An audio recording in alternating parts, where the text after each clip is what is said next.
toxic masculinity.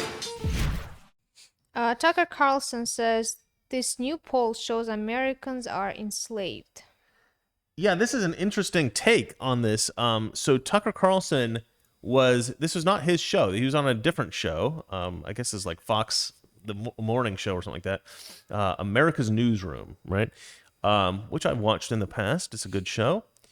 And let's see here. So they asked Tucker about a new poll that shows under 50% of people are now going to church. Fewer than 50% of Americans are now going to church, which is pretty crazy. But let me go ahead and put the audio on here so you guys can hear. Yesterday, we spoke with Jonathan Morris about this study out of Gallup, a poll showing that U.S. church membership has gone down quite dramatically. It's now under 50%. That hasn't happened in many, many decades. Does this tell us anything about where you think the country is, Tucker? It's never happened, so far as I know. This is a result of a long-term trend. This is a result of a liberation movement that sought to liberate Americans from the constraints of traditional religion. And like all liberation movements in this country, at a certain point, it becomes the opposite of what it purports to be. Are people really more liberated than they were when they believed in God? Are they less anxious? Look, everyone dies in the end. And if you don't acknowledge that or provide an explanation for what happens after you die, then people are filled with existential dread, with anxiety, and maybe drug abuse skyrockets, and so do suicides and hopelessness, and all the conventional signs of despair, like the ones we're seeing now. And so actually, people aren't liberated by fleeing from meaning, from God, from religion. They're enslaved. Look at the country. And I would say that's true for, feminism and all kinds of other liberation movements that actually paradoxically put people in bondage, but this one particularly. Yeah. I was looking at that poll this week. It wasn't just Christians they were talking about. It was Jews and Muslims, too. Right. The synagogue, the mosque, all of it is dropping like that. If you go back to 1999, when we were well over 70% on that same poll. Tucker, you're doing... Now, the reason I kind of wanted to talk about this story is because I had come up with a similar philosophy. This is kind of a novel take on this idea that if you're not a Christian or if you're not going to church, you're actually less free. Or if you don't believe in the Christian ideas or the Christian restraints, I guess, on your, what you would call ethical behavior versus unethical behavior, right? There's a sort of code that you live by as a Christian, which constricts what you can do with your life. And, naturally, I think people would think, well, that actually seems more like a prison because you're forced to not do certain things. But what I found, even when I was like a teenager, I remember reading the Bible and thinking about what I can and can't do, and thinking about how, and sometimes in life, you do break the rules and you do things that you're not supposed to do. And a lot of times when you do things that are sinful or you do things that are wrong, you actually find yourself controlled by those things to some degree, right? Like people get addictions. People get addicted. And I think you can actually become addicted to doing evil things. Like if you talk about serial killers, for instance, it seems like a weird thing to be a serial killer. Why would somebody feel a compulsion to murder people? Psychological damage. Right, but that's because there's no chemical addiction. It's not like when you kill somebody. There's a chemical addiction. You think so? Yeah, people get it's pleasant for them. Well, right. I mean, you're making a guess that there's a chemical addiction, but you're not a biologist. Have you tested these people? No, but the emotions comes from... Right. You're saying it just makes sense that it would be a chemical addiction. Sure. And I would say you're probably right. There's probably some kind of a chemical addiction there maybe. But at the end of the day, I think the point I'm trying to make is that when you do things that are sinful or are evil, there is a kind of thrill there that people get. Like people become addicted to shoplifting, right? They become like what you call kleptomaniacs, where they don't have to steal. Like they have enough money they can survive without stealing, but they do it because it's fun. They like to do it. Other people, you can get addicted to swearing. It's very easy if you start swearing, it's very hard to stop swearing, all right, consistently. and that's not something that I would say is like a clear evil, but it's something that's a bit rude, and people don't like it, and they find it uncouth. And people know that when they swear, it's something that's going to be perceived as vulgar, and they know that it's something that's going to make some people uncomfortable and other people aren't going to like. And so when they do that, they're making a decision to do something that's a bit harsh and unpleasant in the world, and you can become addicted to that. And I think pretty much most Americans swear to some degree, unless you're around grandma, and then you don't. But it is something that can become addictive. And I've had periods in my life where I absolutely didn't swear at all, and I had other periods in my life where I swore like crazy because I was hanging out with people who did, and I didn't like it. I thought it was kind of an ugly way of speaking, but I couldn't stop doing it because my friends did it so much that it was like something that I kind of adopted. Mm-hmm. But yeah, anything that you do that you think is wrong or you think is bad, I think for whatever reason can become very addictive. And certain people are more addicted to these kinds of things than others.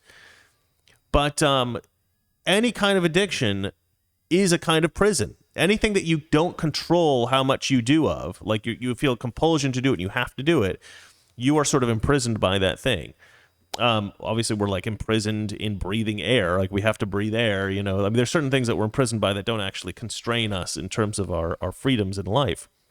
But one thing that I found that was actually really liberating was just this idea that the Bible and faith actually allows you to live a life that is far freer than when you sin consistently. Like if you just give in to any kind of compulsion that you have, your compulsions start to control you.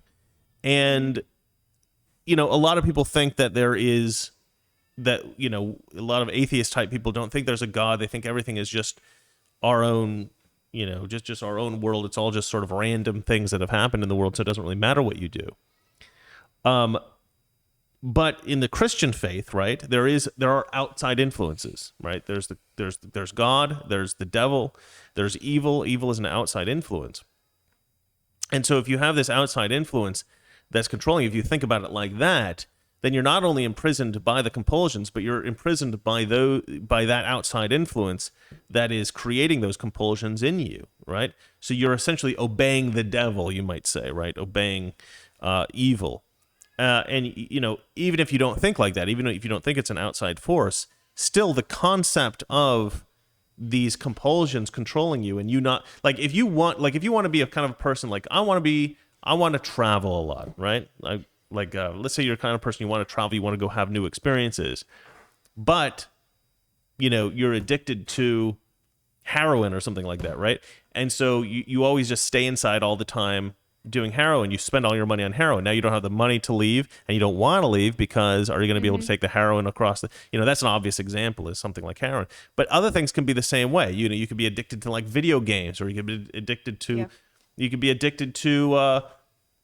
some kind of like, aberrant sexual behavior or something like that, right? And so, whereas maybe you do travel, but instead of going out and visiting, some beautiful mountaintop and going hiking, instead you go to that city's brothel, and you go engage in whatever sexually aberrant behavior that you're addicted to. So I think that these kind of bad behaviors do become addictive, not necessarily because they are chemically addictive, but rather because just doing bad things or things that are wrong.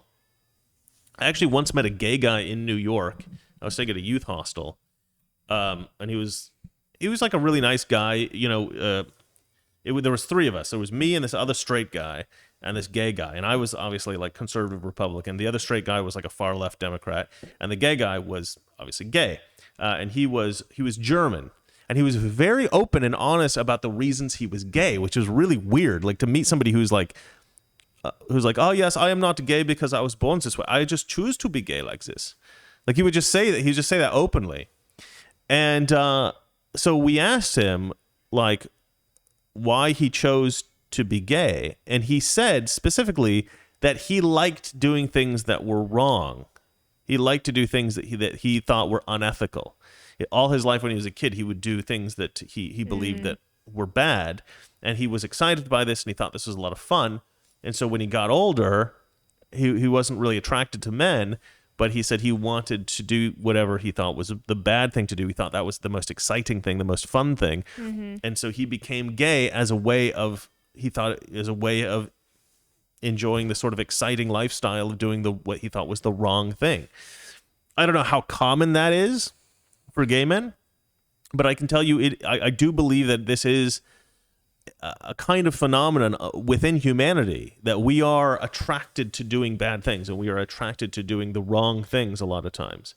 And when we allow ourselves to indulge those desires, those compulsions to do those bad things, we can become addicted to them. We can become trapped into doing these things that aren't good for us, that aren't in our best interest, and we don't even really necessarily like. But we're addicted to it. We become controlled by it, and then you do become imprisoned by that.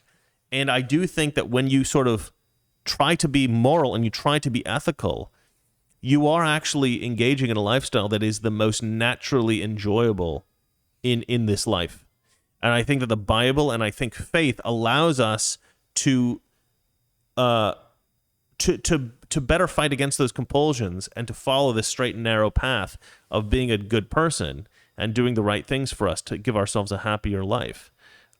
In this life, I'm not saying to do the right thing so you go to heaven or anything like that. I'm saying that even within this life, you live a happier, freer life doing the right thing than you do allowing yourself to just obey your compulsions. And so I think to some degree that's what Tucker Carlson's saying. And I thought that it was an important point to make because I don't think people think about that stuff enough. Maybe my viewers do, but just in general, I think people don't. And that's why people aren't going to church. We don't go to church, but the reason I don't go to church here in LA isn't that I don't want to. I've talked to you many times about going to church. But I've been to different churches in LA, and I've never liked the ministers. So I always end up like giving up. But people have recommended churches in LA, and I should probably look into some of those. We should probably go to church one of these days. We tried when we first got married. We thought of different churches to go to, but we never ended up trying any of them. We're just lazy, I guess. I also have kind of weird sleep patterns, so it's not always optimal for going to church. But anyway, darling, do you have anything to say to close out the news segments of the show? No, I agree with everything you're saying. What a good wife. She'll say that in front of the cameras. Just wait till they go off. All right. Do we have any super chats? Has anybody said anything interesting? Is there anything to comment on or questions to answer? We do have super chats. Okay, great. Okay. Those two you already read, then I'm just continuing. D3T DITTO head. Ditto head. Ditto head. Okay. Can you say moose and squirrel? Again with the moose and squirrel. Moose and squirrel. Stop reading the moose and squirrel ones, okay? It is so stupid. If Chris, we got $10 minus 30% that YouTube takes, yeah. Okay, the moose and squirrel thing. So I didn't even really understand this because Toxic Masculinity. Weekdays, 9 p.m. Eastern, 6 p.m. Pacific.